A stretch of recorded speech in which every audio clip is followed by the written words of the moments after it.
Bem-vindo ao Elas, o podcast onde o protagonismo feminino encontra espaço e voz. Nesse episódio, abordamos a sensação de insuficiência e o mercado de trabalho para a mulher. Este episódio é um oferecimento do Centro de Educação, Trabalho e Tecnologia da Universidade Federal de Goiás, 7UFG, Fundação RTVE e Pronuances Fotografia. Eu sou a Letéia Cruz, Carol Fernandes, Mariana Tissu Carrara. Mariana Tsukahara. Sem o apelidinho. Vamos ao que interessa, Letéia. Exatamente. Hoje, se feche que hoje o assunto hoje é importante. O Elas vai falar sobre mercado de trabalho para a mulher. Antes de começarmos, a gente já pede aí, por favor, vamos lá dar uma força para as garotas. Vamos seguir a gente no YouTube, no Instagram, Somos Elas com Z, SOMOSELAZ, Somos Elas. Isso. A gente tá aí nos principais... Dá uma força, gente, que nós estamos aqui com um projeto super incrível para mulheres, para pessoas que querem saber mais sobre esse mercado feminino. Na verdade, o nosso projeto é para fazer essa formação multidisciplinar das mulheres, né? Com o intuito de fazer com que elas façam mais aplicações para cargos de liderança, de alta gestão, enfim, né? A gente está tentando exatamente conseguir fazer com que as mulheres construam novas habilidades para que elas se sintam aptas, para elas se candidatarem a esses cargos de alta gestão, que é um gap que a gente encontrou em comum nas nossas conversas, né? Ou seja, as mulheres não se candidatam. Por quê? E é isso que a gente vai estar falando, né, no episódio de hoje. Mercado de trabalho para as mulheres no Brasil, mas eu vou já puxar de cara aqui um estudo que a McKinsey, não sei se fala assim, McKinsey, acho que é, né? Women at Workplace, acho que é isso mesmo? Como é que é? Não, deixa eu ver aqui. Women in the Workplace, exatamente, ele mede mais de 27 mil, a opinião de mais de 27 mil colaboradoras em 2023, e traz publica isso, mostrando que, embora tenhamos passado mais de 20 anos aí de estudos, a evolução do posicionamento da mulher no mercado de trabalho é muito lento. É muito lento. E esse estudo traz... Por que é interessante trazer esse estudo? Primeiro, que é bases científicas, a gente sempre gosta de discutir isso aqui, e a gente vem da nossa formação um pouco disso, né? A gente trabalha com fatos, a gente gosta de trabalhar com dados, né? Para exatamente dar para o nosso ouvinte, para o nosso leitor, esse embasamento, esse argumento, né? Eu falo muito para a Mariana, não é coisa da nossa cabeça. Esse dado é bastante importante, porque não desqualificando e desvalorizando outros tipos de trabalho semelhante ao nosso, que são direcionados para o público, para as mulheres ou para pessoas que queiram entender desse universo, né? O nosso intuito é pegar nossas experiências, né? Baseado também não só com as nossas experiências, mas sempre as nossas experiências com as evidências científicas. Então, as minhas falas, as falas da Carol e as falas da Letéia, elas sempre têm um fundo ali daquilo que a gente estudou ou daquilo que a gente buscou um conhecimento específico, ainda que não seja da nossa área. Então, os nossos dados, eles têm aqui sempre fontes. Perfeito, exatamente. A gente acredita, né, que é preciso ter esse lastro, né, para estar passando uma informação sem ser falsa, né? Nós sabemos da importância que tem esse tipo de conteúdo para o público feminino, né? E nós mulheres já somos bombardeadas com muita informação duvidosa, exatamente para nos confundir muitas vezes, né? E eu estava falando sobre essa questão da informação duvidosa para nos confundir, ou seja, eu inverter as estatísticas para que eu acredite naquelas estatísticas e que o status quo permaneça, né? Então, isso para nós é muito relevante aqui no Elas. Então, trazer realmente esses conteúdos com bases, com dados, enfim. E esse estudo McKinsey, ele é muito interessante, ele foi aplicado para mulheres em empresas americanas e canadenses, com um público de mais ou menos quase 30 mil mulheres, 30 mil colaboradoras, tá? Em 2023. E ele traz fatos muito, assim, compatíveis com o que a gente vive, né? Primeiro, ele fala, a pergunta é, por que existem tão poucas mulheres, né, nos cargos de liderança?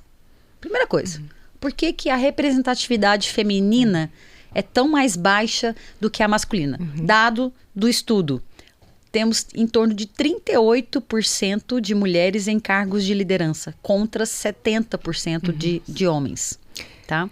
E olha que interessante, tem um dado que recentemente foi posto, né? A Marcela Rezende, que ela é líder de uma empresa de marketing chamada Madeira, ela até colocou, né, que é muito raro a gente encontrar exemplos, né, de liderança feminina ou ter o protagonismo feminino, principalmente em reuniões de tomada de decisão e de decisão estratégica. Então, a mulher, ela chega ali, né, geralmente a gente tem aquele jargão, né, por trás de um grande homem sempre tem uma grande mulher, e a gente sabe que uma secretária executiva, uma assessora, chefe de gabinete, muitas vezes quem faz esse papel muito bem desempenhado é uma mulher, né? Sim, então, sim. Ela tem ali, ocupa, né, cargos de... A gente tem, né, nas universidades, por exemplo, vários cargos de direção, coordenadoras, a gente tem muitas diretoras, mas pouco histórico de reitoras, né? Exatamente. Pouco histórico de reitoras. E até pró-reitoras, se a gente Sim. for pensar. Sim. Então, Olhando para as empresas em geral, né, cara? Vamos pensar lá nos topos, lá, as CEOs, né? Que é o Chief of Office, né? Ou seja, cara, você vê poucas mulheres em relação ao volume de homens que você tem nesses cargos, né? Eu costumo dizer que a nossa presença ela está muito posta na parte da inteligência estratégica, mas na hora da tomada de decisão, de quem toma a decisão, de quem assina aquele poder, né, é geralmente a assinatura de um homem. A validação precisa ser masculina, né? Exato. É o que a gente sente, né? Inclusive, exatamente isso, né? Uma das microagressões que a gente sofre no trabalho é você falar, ter uma frase, aí a sua frase, ela é extremamente importante, é relevante, e as pessoas ficam te olhando. Aí, de repente, um homem repete a mesma frase que você acabou de falar, e as pessoas batem palma. Entendeu? A questão da validação. Eu precisar de um homem para validar a fala de uma mulher. Porque ela não é escutada, né? Não é ouvida. Então, isso é um dos pontos que o estudo traz aqui. Essas microagressões que as mulheres vão sofrendo fazem com que, né, primeiro, um dos mitos que é colocado, não tem mulher na liderança porque elas não se candidatam, porque elas não têm interesse, elas são menos ambiciosas, né? E o estudo mostra exatamente o contrário. 80% das mulheres entrevistadas, 80% de 27 mil mulheres, ou cerca de 20 mil mulheres, têm sim interesse em ascender suas carreiras. Olha que dado relevante. Então é um mito isso, né? De falar que as mulheres não são ambiciosas. É claro que elas são, né? Mas quando ela esbarra nas barreiras, que é um outro ponto do estudo, ela esbarra nas barreiras que ela tem no seu ambiente de trabalho, pô, cara, é bem simples, né? Para eu ascender minha carreira, eu não posso ser mãe. Você já começa a colocar ali para a mulher uma condição. Você não vira para um homem e fala, olha, se você for pai, você não vai assumir esse cargo de chefia. Isso para um homem sequer é colocado, né? Não é nem impeditivo, Carolina, não é nenhuma condição colocada, né? E aí a gente brinca, fazendo uma aspas aqui, Mariana, você ouve muito isso provavelmente porque eu ouço. Tô eu lá, dançando na noite, festando, de repente chega uma pessoa que me conhece. Oi, Aletheia, você tá aqui? Onde estão seus filhos? É claro, né? A boa educação que eu prezo, eu seguro a onda e penso, né? Claro, esse comentário, ele é bem clássico para uma mulher. Eu fico pensando, será que eu respondo para ele que meus filhos estão aqui dentro do meu bolso? Né? Porque, se eu tô aqui, alguém tá cuidando das crianças, entendeu? Não precisa me perguntar. Eu não sou uma mãe irresponsável por abandonar meus filhos para poder sair para uma boate, sair para um bar, né? Interessante isso que você está falando, né? Recentemente eu voltei do intercâmbio no Canadá, que eu fiquei 30 dias lá. Na turma tinham vários pais, vários. E eu não vi ninguém perguntando, né? Ah, com quem ficou seu filho? Mas essa pergunta era recorrente para mim. Não, gente, é recorrente para nós. E a figura do pai, mães. é óbvio que a figura do pai ela é tão importante na vida da formação de uma criança quanto a figura materna. É 50-50. Exatamente. Aí a gente vai discutir em outro episódio, gente, muito importante sobre coparentalidade. A gente promete que a gente vai falar sobre isso. É um tópico extremamente correlacionado à questão do mercado de trabalho. Não tem como realmente virar para uma mulher que assume inúmeros papéis e falar para ela, cara, abraça isso tudo e ainda vai ser CEO de uma empresa. Com certeza vão ser inúmeros desafios para isso acontecer se ela não tiver uma rede de apoio, se ela não tiver suporte. Com entendeu? certeza. Não é possível isso. Um homem só chega no posto de CEO, nos postos mais elevados, em política, por exemplo. Por que a gente tem tão pouca mulher na política? Porque a política demanda uma energia, um envolvimento enorme que as mulheres não têm espaço para. Precisa de tempo. E as mulheres estão sem tempo para isso. E a forma também que a mulher é tratada, quando a forma com que com que a mulher é desqualificada é diferente também. Né? A gente teve agora recentemente o que aconteceu com a Ava, né? Que ela estava com uma foto onde que ela estava comemorando o aniversário dela, com a família, tudo. A Veja, a revista Veja publicou, né, essa foto, colocando ela como se... Olha, gente, quem está falando? Porque ela andou se posicionando e incomodando algumas pessoas. Sim. Né? E aí eles quiseram desqualificar toda a fala dela, toda a história política dela, colocando né, as páginas lá da revista Veja, colocando uma foto onde ela está, entre aspas, com uma roupa de... tomando café da manhã na cama. Né? Mas eles quiseram sensualizar ali, objetificá-la. Exatamente. Então, assim... Para poder desqualificá-la. Para desqualificá-la. Então... Então, essas agressões... Ainda que se ela tivesse essas fotos sensuais, né? Ainda que ela tivesse, sabe? O que anula ela ter a inteligência e a sapiência e ter todo o posicionamento, né? E toda a retórica que ela tem na área pública, né? Da administração pública. Perfeito. Por que isso não é visto, né? Quando um homem, né?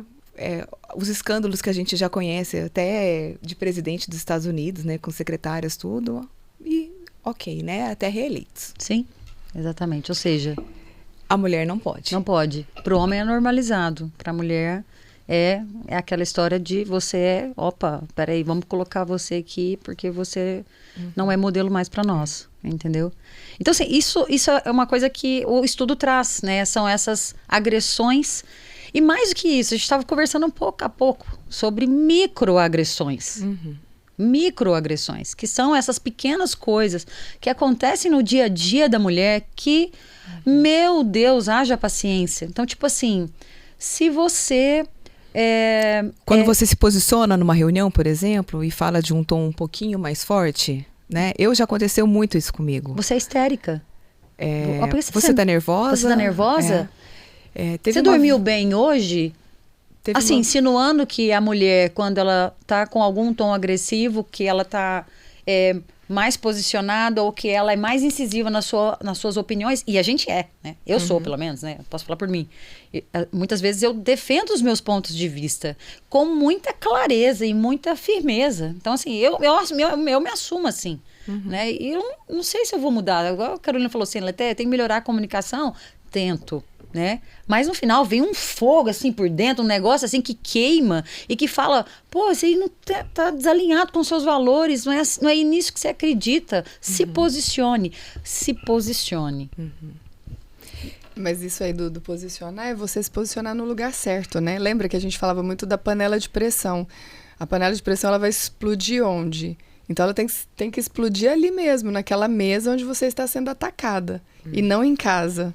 Perfeito. Que é essa diferença que a gente pode fazer, né, no nosso dia a dia mesmo. Onde eu vou me posicionar, onde eu vou me colocar, onde eu tenho que me colocar mesmo. Porque às vezes você, por receio ali dos conflitos, até guardava aquilo.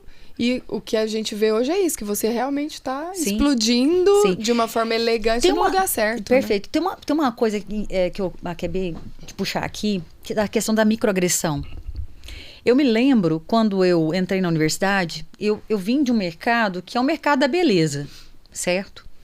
E o mercado da beleza é um mercado que, você vende os produtos, você usa os produtos, você externa isso, você sempre tá com cabelo... E eu tinha um negócio que eu não usava meu cabelo cacheado, usava meu cabelo liso. Era o cabelo impecavelmente escovado, no padrão branco de ser, né? No padrão ali, referência mulher, aquela coisa toda cheia de preconceitos que eu tinha àquela época. E quando eu mudei para a universidade, eu fui com esse mesmo padrão. Cara, nossa, que loucura que foi. E eu, dentro da universidade, sofri inúmeros julgamentos. Nossa, mas o que ela vem fazer toda dessa forma assim, né? E aquilo me agrediu enquanto mulher. E eu fiz como a Carol, aos 14 anos, fazia. Eu comecei a vestir calça jeans, camisa larga, entendeu? Eu não sei se foi você que mostrei, Mariana, na minha foto, sei lá, quando eu entrei no comecinho da universidade. Cara, eu parecia uma senhorinha de 70 anos. Por quê? Pra não sem valorizar nada meu, para exatamente aparecer o mínimo possível. Porque eu estava sendo julgada pelos meus pares como sendo uma mulher bonita, mas burra. Entendeu? Cara, aquilo me doeu na alma. Sabe? Essas pessoas não têm noção, vão ter agora. Porque eu tô confessando a primeira vez isso aqui. Porque isso dentro de uma universidade, para mim, era inadmissível. Eu ser julgada pela minha aparência, a forma como eu me vestia, como eu me colocava. Posso abrir um parêntese, Aletheia? Vale até a pena a gente comentar aqui o mestrado do Fernando Demarque, que ele defendeu agora no Instituto Federal. Eu fui banca. Incrível o trabalho dele. Ele fez um trabalho perguntando para os alunos qual era o impacto da imagem do professor dentro da universidade. E foi incrível os resultados que ele trouxe, como os alunos enxergavam os professores de moda, porque os professores de moda se vestiam muito bem.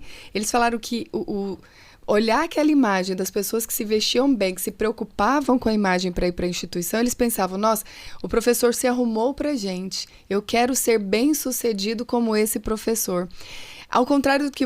E aí um dos professores falou, né, o orientador dele, falou que o Fernando conseguiu mudar essa visão que ele tinha sobre a imagem, porque ele achava, professor universitário de instituição federal é largadão, vai de qualquer jeito, porque essa coisa de moda é uma coisa fútil. E aí na banca a gente falando sobre isso, que a comunicação não verbal, ela vai muito além da comunicação verbal, inclusive, e que ela transpõe. E muitas vezes eu falando para eles que um trabalho que a gente fez no Senac, que às vezes a mudança, a pessoa está com depressão ali, a mudança interna, ela é muito difícil. E quando você começa essa mudança externa, você impacta, porque são coisas indissociáveis. Sim. E o impacto disso nos alunos foi muito legal. Acho que vale a pena a gente colocar aqui o estudo dele. Do Fernando, com porque certeza. Daí eles fizeram uma apostila, um manual lá, né? Porque no instituto, nos mestrados, vocês têm que entregar um produto sensacional. Eu falei, cara, isso aqui a gente tem que usar nos nossos cursos de comunicação, porque a imagem, quando o professor se vê na influência, no lugar de influência que ele tem sobre os alunos, e muitos alunos, né? Eu fiz um estudo na UNB em 2016, e esse estudo durou 2 anos. A gente ficou com alguns, acho que eram 46 alunos, e a gente via que esses alunos, até os de 18 a 25 anos de idade, eles tinham pensamentos, ideação suicida e desesperança no futuro. E a gente sabe que nos meios das instituições isso é uma coisa muito forte. E muitas vezes o professor, a agressividade do professor, a forma como o professor se coloca, e se diminui também, porque muitos professores têm um discurso de falar, porque eu ganho pouco, eu não sei o quê, tarará. E não é verdade isso, Sim. né? E assim, quando você entende o seu lugar no impacto, principalmente desses adolescentes, né, no início da fase adulta, rapaz, isso aí tem que mudar urgentemente, porque esse posicionamento de mercado de trabalho, ele começa dentro da universidade. Exatamente. Ou antes, Mas né? assim, só pra vocês terem uma noção, quando aconteceu isso, qual era o meu sentimento naquela hora? De aceitação. Eu queria ser aceita. Eu queria ser aceita no meu espaço. Era um espaço novo. É o que muitas mulheres fazem. Entrar na caixa. Exatamente. Eles entram ali num esquema de adequação, de, ó, você vai vestir dessa forma, você vai se posicionar assim, você vai falar assim. Não pode rir alto. Você, como professora universitária, não pode rir. Foi quando foi a história do riso. E desenvolver um entendeu? problema de voz. Olha como isso é sério, né? Isso é fato. Foi o que aconteceu. Então, meio que eu entrei e aquilo foi, assim, dissolvendo na minha frente todas as minhas expectativas de entrar num espaço diverso, mas cheio de preconceitos velados.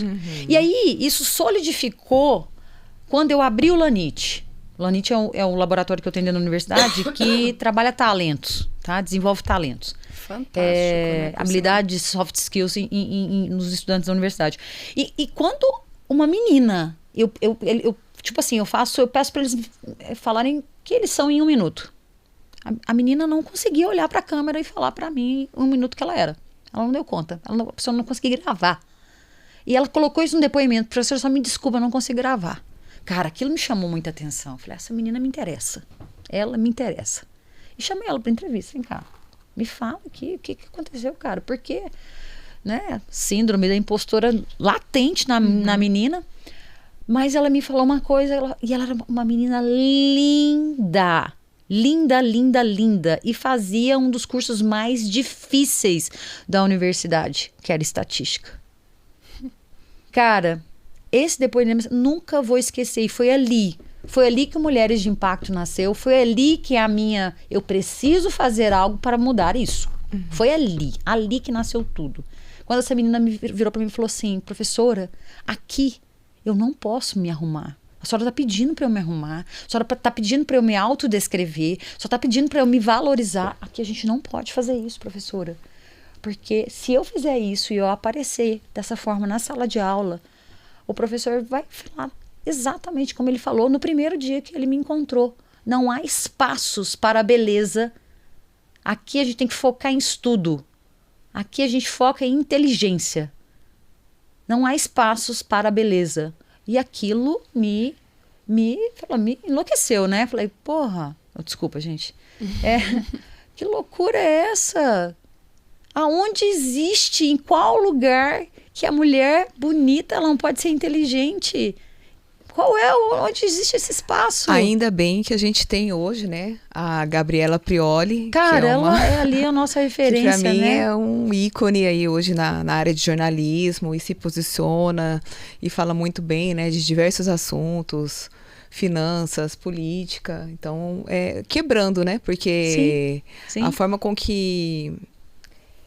eu já vi muitos homens, né, que são machistas e têm vários preconceitos e acham que ou a mulher bonita ou a mulher inteligente, ela não pode ser as duas coisas, né? Sim.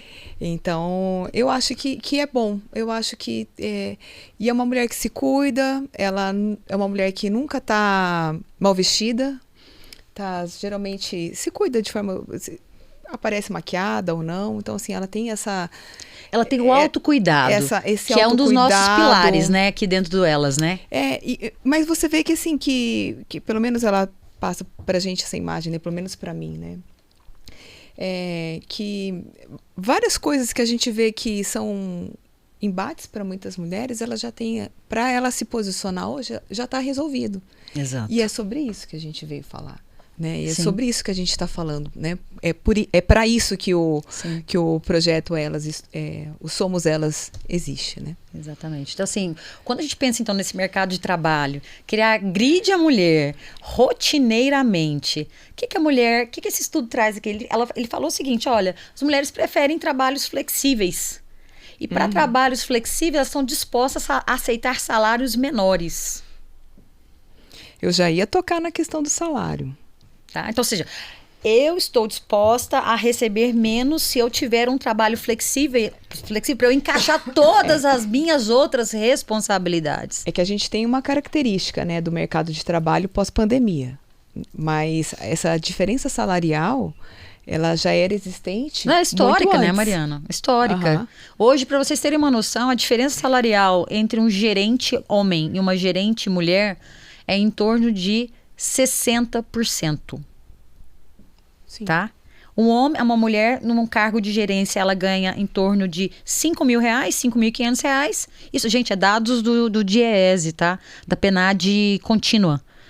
Ela ganha em torno de R$5.500. Um gerente homem, R$8.320. Nós estamos falando de quase R$3.000 a mais. Entende? Gente, por uma questão de gênero. Tá? Isso é uma questão exclusiva de gênero. Mas por quê? Aí vem toda isso que o estudo está trazendo. Você sofre essas microagressões. Você vai se candidatar muito menos, porque você não quer se expor. Quem quer se expor a aquela história do assédio sexual, gente? Peraí. Ela chegou nesse posto aí porque ela dormiu com alguém. É certeza. Absoluta certeza. Deitou com alguém para aquela virar, questão, né? Para Quando virar chefe, CEO dessa empresa, deitou com o dono. Entendeu? De forma muito assim direta, gente. Assim, o que a gente mais ouve no universo feminino são os assédios sofridos pelas mulheres, né? Entendeu? Então, assim, para justificar que a mulher alcançou aquele posto, ela não pode ter alcançado aquele posto pela competência dela. A gente estava falando da imagem esses dias, né, Mariana? Que aquela mulher que viajou para Dubai. Você lembra? E eu ia falar exatamente sobre isso. Eu estava lembrando desse exemplo, mas para trazer um ponto importante, né?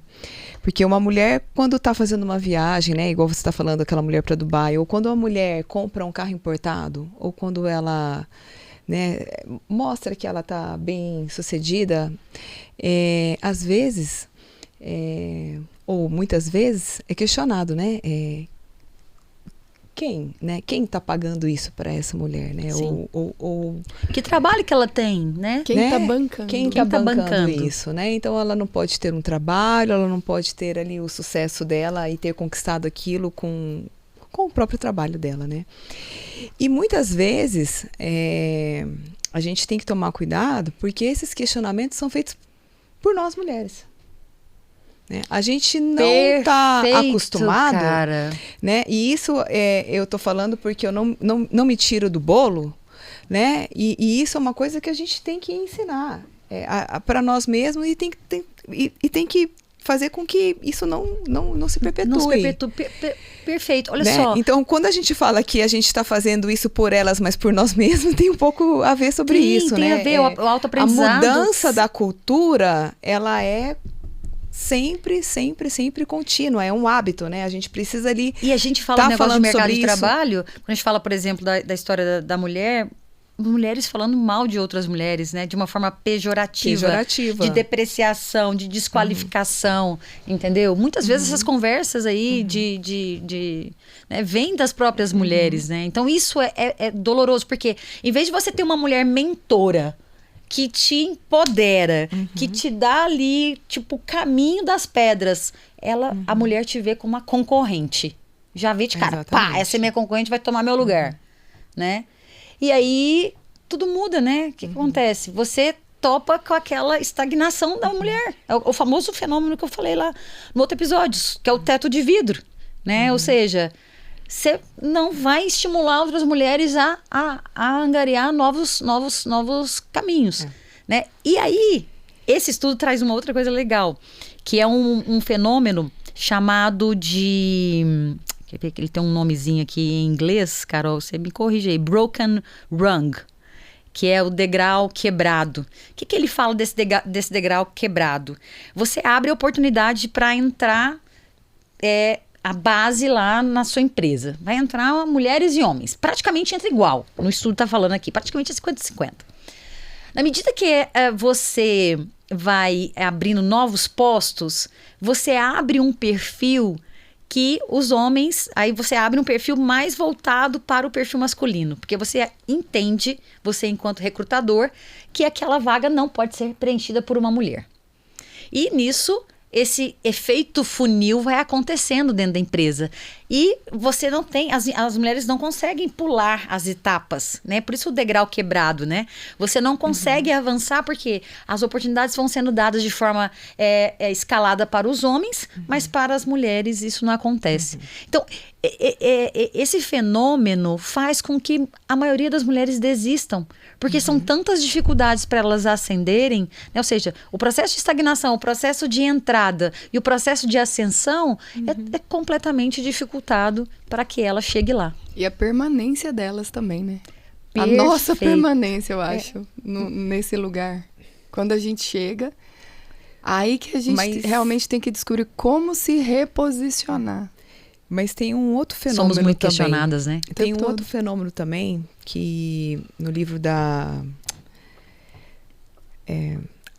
Gisele, é o Subversivas, né? O sobrenome dela é um pouco complicado. Eu não sei pronunciar, tenho que até aprender. Ela coloca, mas a gente coloca lá na descrição. A gente coloca, faz indicação desse livro dela. A Gisele, ela fala, né, que e faz muito sentido a fala dela.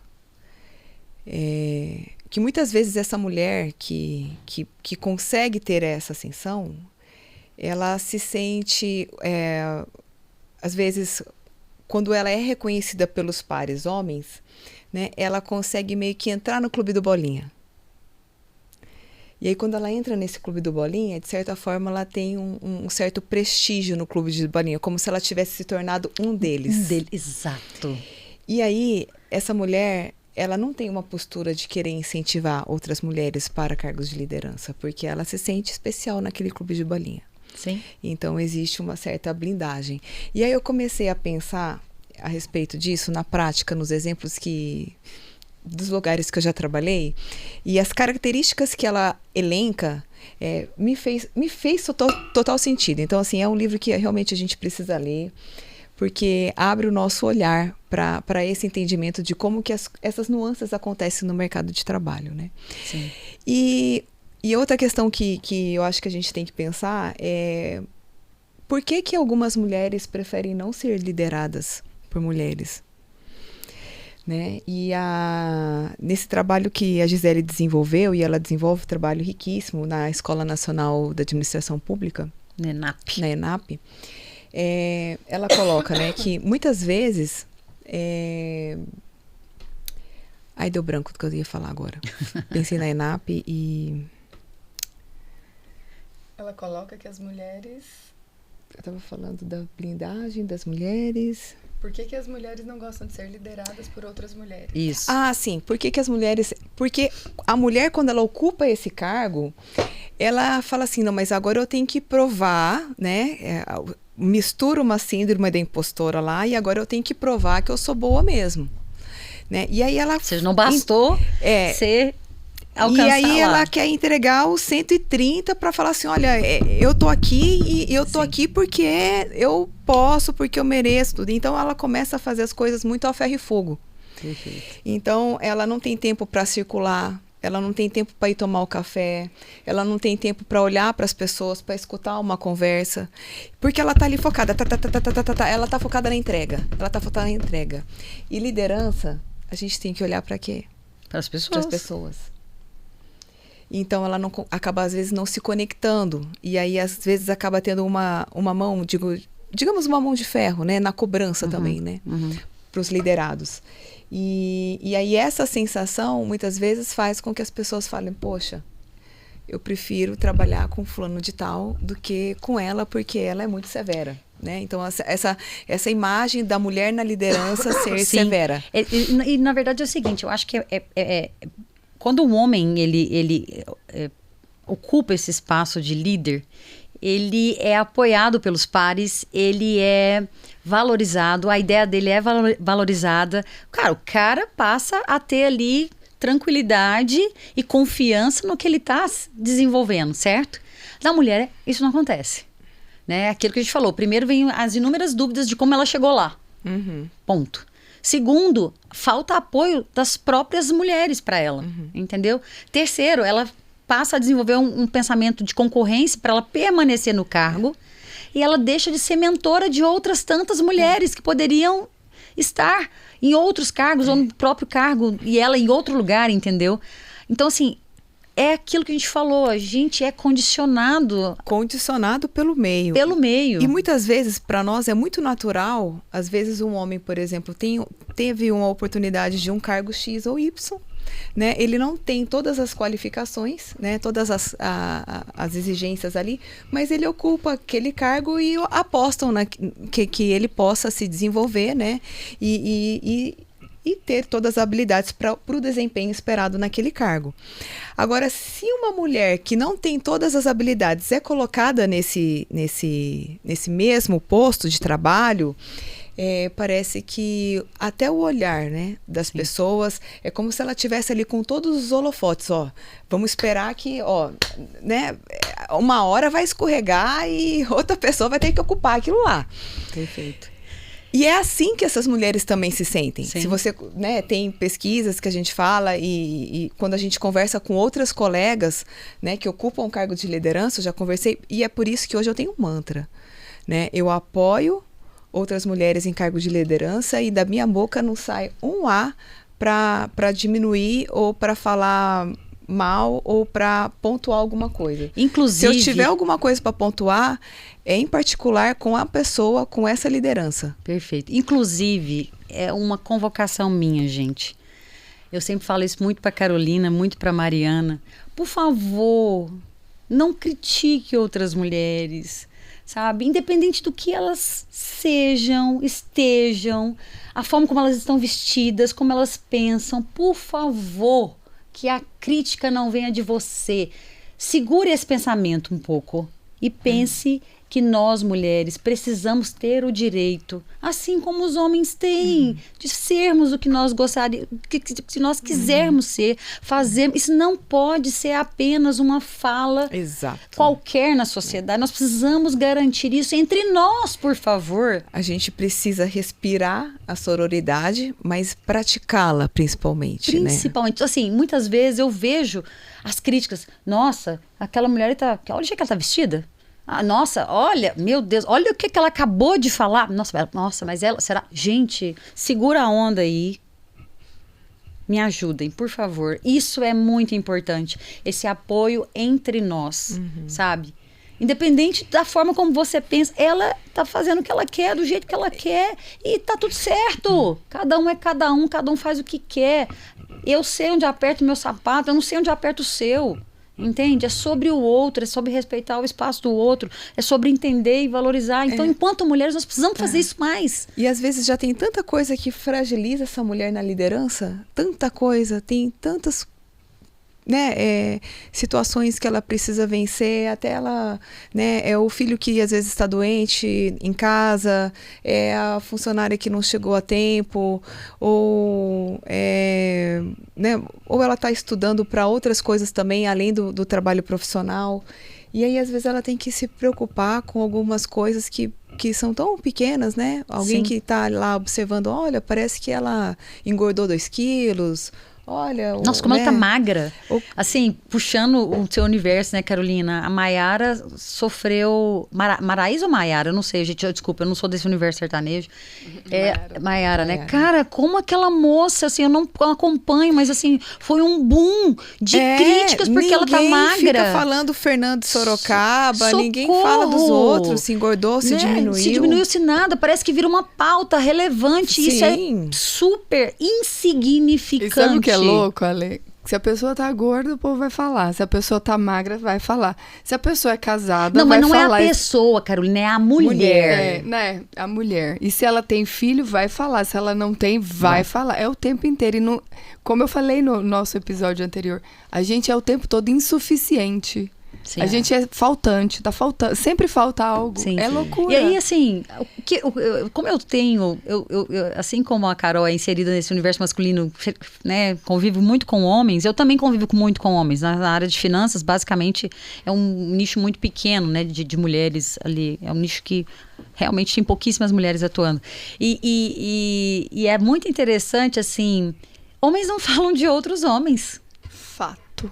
Verdade. E tem um Instagram, eu não vou lembrar agora, né? Mas Israel adora mandar para mim esse Instagram do avô e do neto. O neto vira pro avô e fala assim, eu vou sair hoje e você fala que eu tô aqui na sua casa, né? Esconde o segredo. Aí o avô acaba com a raça dele, fala que não pode. O que é isso? O que você vai fazer com sua mulher? Onde você vai fazer? E tal, e tal, e tal. E mete bronca nele, sabe? Paga um sapão pra ele e tal. E aí, pá. Aí no outro dia, a menina, a esposa do neto, tudo arranjado, né? Vira pra ele assim, o senhor viu fulano? Tá, ele disse que vocês passaram... Tipo assim, puxou o assunto pra ver se o avô falava alguma coisa do neto. Cara, o cara ficou caladinho, falou, não, dormiu aqui mesmo, ainda ajudou na mentira.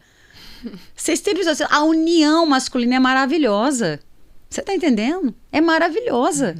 É. Gente, qual é a dificuldade que nós mulheres temos, né, de fazer o mesmo?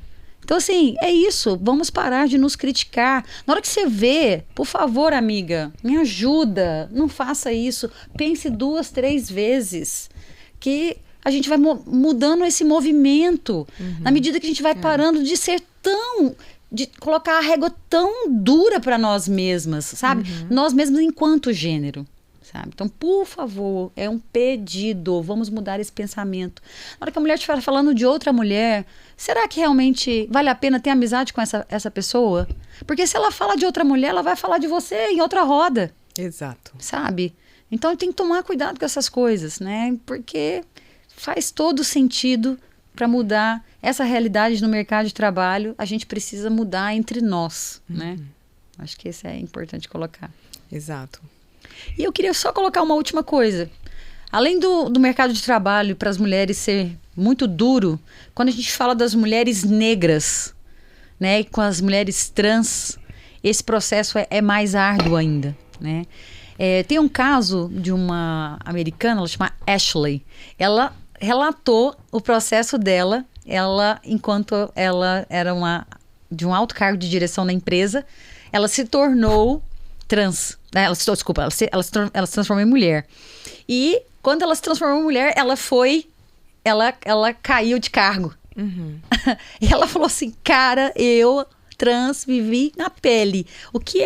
Quão privilegiado é ser homem, né? E quando eu passei a ser mulher, o quão assim, atacada, violentada emocionalmente eu passei a ser. E eu passei a entender a bandeira das mulheres nesse processo, né, de realmente mudar para um processo mais equânime em relação às oportunidades do mercado de trabalho. Interessantíssimo. É para pensar, não é? É a mesma pessoa. A mesma pessoa. O lado dos dois lados. Da mesma moeda. Da mesma moeda. Que a gente está falando de mercado de trabalho, né? Nem das outras 200 milhões Exato. De nuances que envolve isso, né? Tá bom? Nossa, pensando em mil coisas, né? A gente fica ouvindo e refletindo. Nossa, eu passei por isso, nossa, aquilo. Esse tema de mercado de trabalho, ele abre portas para várias outras, né? Então, como que eu posso mudar, né? Eu acho que quem está escutando a gente aí ou assistindo a gente deve estar pensando, né? Tá, mas e aí? Né? Como que começa a construção dessa mudança, né? A Natura trouxe um programa chamado Avante, exatamente para poder fazer um processo mais inclusivo de equidade de gênero, de diversidade, antirracismo, né, as minorias todas que a gente tem problema em relação a preconceitos. Então, assim, esse movimento já está acontecendo, mas ainda é muito pequeno. Muito concentrado e pequeno. Mas aí para algo assim que seja possível para quem está nos ouvindo ou quem está nos assistindo, é partir do nosso comportamento. É a partir de nós mesmos. Eu não preciso sair daqui tentando mudar a realidade de quem está lá no Rio Grande do Sul, ou quem está lá na Bahia, ou quem está lá no Ceará. Né? Começa por nós, mudar, né? Não é nem em Goiânia, né, onde nós estamos, mas no ambiente onde eu estou inserida. Eu estou conseguindo influenciar outras mulheres com esse pensamento? Eu estou conseguindo transparecer nas minhas ações uma coerência daquilo que eu falo com aquilo que eu penso e com aquilo com a minha ação, né, na forma com que eu trato as outras mulheres, na forma com que eu apoio as outras mulheres dentro da minha atuação.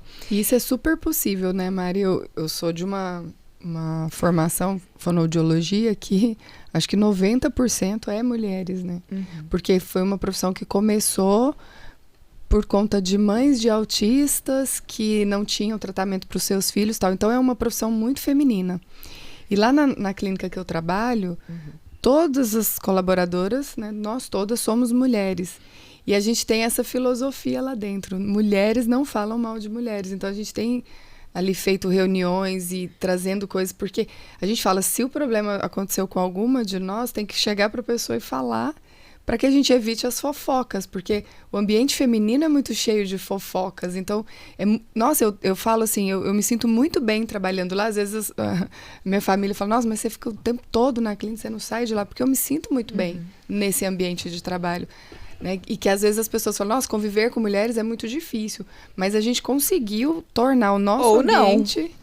A gente convivendo tá super divertido. Não é? mas eu costumo Às dizer... vezes vira uma lista interminável de coisas. Carol, desculpa, sortuda, eu vou ter que intrometer com Pode você, falar. porque eu acho que a gente leva a fama de fofoqueira, leva a fama de tudo, mas eu acho que tem algumas coisas que é do indivíduo, que é da pessoa. Verdade. Né? Eu acho que tá muito mais ligado com a questão de caráter, Sim. de integridade. Às vezes a mulher tem um perfil de gostar de conversar mais. E aí talvez, fazendo mais um parêntese na sua fala, existe uma concorrência também entre as próprias mulheres. Por isso que muitas vezes as pessoas olham e falam assim, trabalhar entre mulheres pode dar problema, né? Sim, e quantas vezes a gente não escutou colegas falando assim, eu prefiro trabalhar com homens, principalmente quem é da área de finanças. De gestão, enfim. Eu trabalhei por mais de 10 anos na área de controladoria em mercado privado e a maioria dos meus colegas eram homens e, gente, faz fofoca do mesmo jeito. Verdade também, isso é verdade. Olha, e o leve e traz, às vezes, é muito mais por parte deles do que por parte das mulheres, entendeu? Mas foi legal que você falou. Eu tenho um amigo meu que fala que, olha, mulheres. você quer guardar segredos? Se é segredo, não me conta. Já ouvi isso demais. Ele fala, se é segredo, não me conta que uma hora eu vou esquecer, eu vou falar. Mas uma coisa que vocês falaram aqui, como combater isso? Acho que primeiro é abordar, por nós, sim. não só por nós, tá, Carolina? Mas abordar de forma clara o que é velado. Então, isso que eu ia falar. Eu me considero uma pessoa de muita sorte, porque eu sempre tive amigas, mulheres, muito, e que são minhas amigas da vida toda, muito honestas e verdadeiras, assim. E, assim, grupinhos de amigas que às vezes uma fala... Gente, eu nunca vivi isso com as minhas amigas. A mesma isso coisa, é muito a Carolina, legal. ela colocou num ponto, cara, que... Isso é muito legal. Talvez, assim, as pessoas tenham a esperança que as coisas que elas me contam eu vou sair espalhando, né? Então, e isso vale para homem e para mulher. Mas eu não consigo. Eu simplesmente não consigo. Eu não entendo, entendeu? Por que uma pessoa fala mal da outra? Não consigo entender. Bom, se você não acha, que você não gosta, fala pra pessoa. Resolve com ela, entendeu? Acho que a gente atrai isso, né? Pessoas sinceras, e isso é muito legal. Eu acredito Começa muito por nós nisso. mesmo. Eu acho que a gente atrai semelhantes. Eu também não tive no histórico mas assim, da minha mas vamos vida. pensar o Ou seguinte, a gente não afasta consegue, rápido, né, de quem mas a gente não consegue tem. só trabalhar com semelhantes, só com gente legal, Trabalho, né? no mercado não. No mercado de trabalho não. Não, Quando a isso eu gente tô pensa no falando de mercado de intimidade, trabalho né? a gente está falando de precisa fazer um movimento. Esse movimento precisa ser isso mesmo. Primeiro, abordar de forma clara. Bom, tá acontecendo assédio aqui dentro da empresa. Tá acontecendo esse ambiente tóxico. E aí, como é que eu faço? Então tem que abordar de forma, nós estamos sabendo o que está acontecendo. E para isso que existe o nosso projeto. O Somos Elas, ele vem aí com várias vertentes. Se quiser depois falar das 5 pilares que a gente... Dos 7 pilares que a gente aborda. É exatamente para...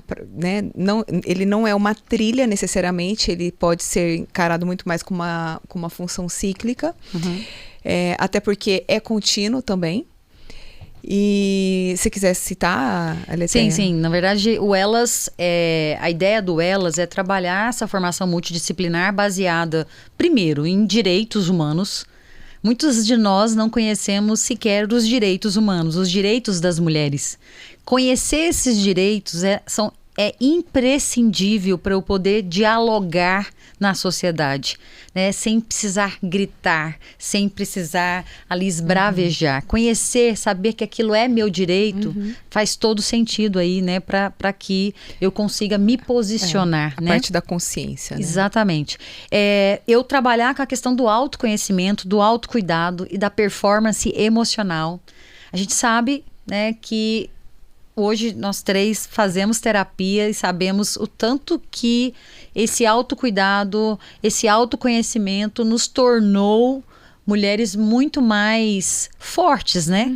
No sentido, emocionalmente falando, né? De não se deixar esmurecer quando você está diante de uma pessoa que está jogando as próprias projeções em cima de você.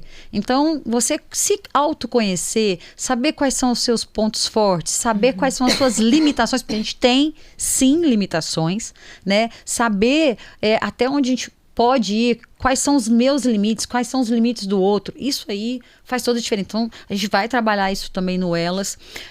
Trabalhar a questão do planejamento e posicionamento estratégico, né? Ou seja, não basta ter todo um autoconhecimento, não basta entender de direitos, mas precisamos aprender a nos posicionar. Nos comunicar. Nos comunicar de forma assertiva, né, Carol? Aquilo que você falou, tem várias formas de entregar em vários ambientes diferentes. Aprender essas formas é muito interessante. Trabalhar com autoralidade, protagonismo e coparentalidade. São 3 coisas que caminham em conjunto. E a gente sabe o tanto que é relevante esse tópico, né, de autoralidade, ser dona do próprio caminho, ser dona da própria história, escrever a sua própria história, né, da questão da coparentalidade, de ter realmente ali a discussão do papel do homem e da mulher enquanto parentes, né, enquanto pais, né? Então, falar sobre isso, né, discutir um pouco mais para as mulheres entenderem que, olha, essa carga não precisa ser só sua, né? Por mais que culturalmente nós somos, né, estruturadas e falados sobre isso, não precisa. A gente pode pensar diferente. O judiciário já tem movimentado isso há alguns anos, no sentido da guarda compartilhada, para exatamente fazer com que os pais, os homens, né, assumam o seu papel enquanto pai, porque a criança precisa aquilo que está falando, 50% da mãe, 50% do pai. As referências femininas e masculinas são necessárias, né? Quando os pais são vivos, é importantíssimo que isso aconteça. A gente vai falar de orçamento e planejamento financeiro pessoal. Que essa aí é, né, a praia que eu amo falar sobre, né? Então, a gente vai apresentar um pouco sobre questões que envolvem finanças, a mentalidade de quem, né, trabalha com finanças. Por que a gente precisa pensar em mentalidade para depois ir para as ferramentas? Eu preciso mudar a minha chave. A gente não foi educado para finanças na vida. Nós não conversamos sobre finanças nos nossos contextos familiares, né? Em geral, as mulheres sim deixam por conta dos homens esse papel, né? Elas não assumem esse protagonismo dentro das suas casas, né? Muitas vezes são os homens que cuidam de tudo e isso é um prejuízo enorme, né, para o universo feminino. A gente falar de comunicação, né? Comunicação assertiva, comunicação estratégica. E a gente vai falar de marca pessoal, que acho que faz toda a diferença, né? Ou seja, qual que é a minha personal branding, né? Qual que é a minha marca pessoal, o que eu, Aletheia, sou, né? E como é que eu traduzo isso externamente para eu me posicionar, para a gente não ser ali, né, um monte de como se diz, de pessoas repetidas que fazem todas igual, né? Todo mundo igualzinho. Vou imitar aquilo ali porque eu acho que aquilo ali fica legal. E muitas vezes a pessoa faz um corte de cabelo que não tem nada a ver com ela. Ela usa um tom de roupa, uma roupa que não traduz a personalidade dela. Então a gente vai estar abordando esses tópicos no Elas, né, ao longo desses próximos episódios. Prometo para vocês que a gente vai trazer isso aqui com muita leveza, que é o nosso propósito, né, Mariana? Sim. Né, Carol? Tentar trazer... Com amor, leveza, entrega. Trazer reflexões, dados, depoimentos, né? E um pouquinho de descontração, né? Porque a gente tem que tentar tratar esses temas que às vezes são pesados, né? E eu acho que, assim, vale a pena falar isso. A nossa preocupação desde o início era deixar esse projeto com uma cara muito acessível, sem pensar em termos assim, ele é feminista.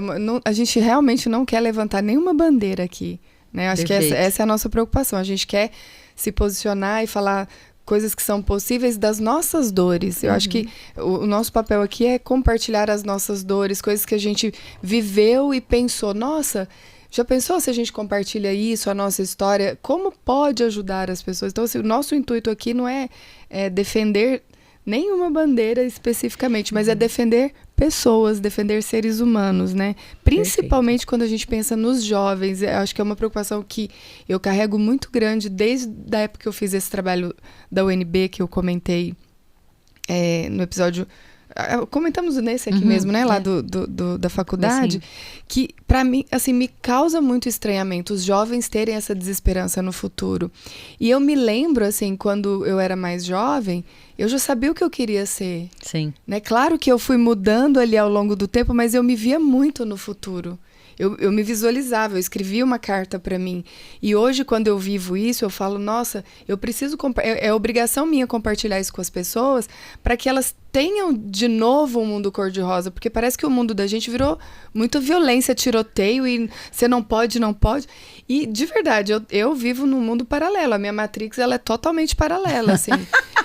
Apesar... Ela traz esse Matrix. Eu lembro que... o que me trouxe isso assim muito forte, né? Minha mãe sempre incentivou muito a leitura na nossa casa e desde muito pequena eu sempre li muito. Eu lia e fazia resumos, então sempre li muito, eu sempre escrevi muito. E um livro que me marcou nessa época, porque eu tive uma infância muito sofrida, foi o Poliana, né? Então, Poliana, menina, moça e mulher.